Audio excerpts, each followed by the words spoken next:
One of the most frequently asked questions I receive when it comes to coaching is, how long does coaching last? I'm Dr. Richard McKinnon. I'm a chartered psychologist and coach. And on this channel, I like to share insights from the science of psychology to help you be your best self.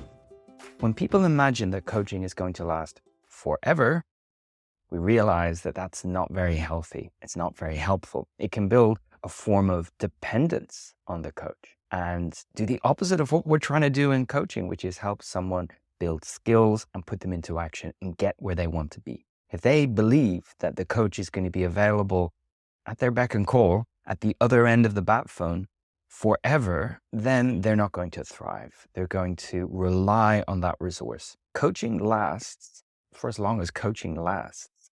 That's not a redundant phrase, because what's really important when we begin coaching is contracting. We're going to work together for this period of time. We're going to have this many sessions, and this is what we're going to do with them. That contracting piece is crucial for an effective coaching relationship. It means we don't have to keep clarifying things as we go along. We've established some working principles at the beginning. So the answer to the question, how long does coaching last, is found in that contracting phase in our coaching agreement.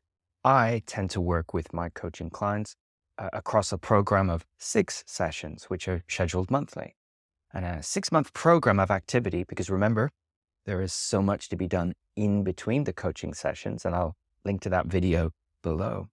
But across that 6-month program of activity, that gives the majority of people a good chunk of time to reflect, grow their self-awareness, make decisions, experiment with new ways of behaving, and make progress towards what's really valuable to them. I'll meet with my coachees for about an hour, sometimes a little bit more, but it's not hours and hours of sitting there talking to each other.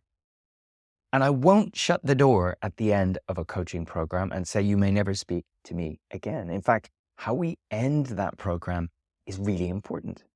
I want my coachees to leave a coaching program feeling like they're jumping off a springboard into continued development. I also want them to know I'm available if they have follow-up questions. And yes, if life takes them in another direction, we can start coaching again. We could work on a different challenge. And that's not that unusual.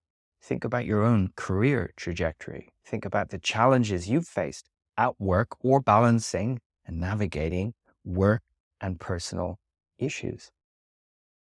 But what I don't want anyone to think is that coaching is going to last forever. And they're going to need to work with a coach for all that time, because that, let's be honest, has financial implications. And also they're clear that after a period of time, they're going to be responsible for working on this themselves. I hope that makes sense. Please get in touch with your comments or your questions. You can use the space below. If you found it useful, please click like. Maybe share it with someone in your life that you think could benefit from it. But for now, thanks for watching.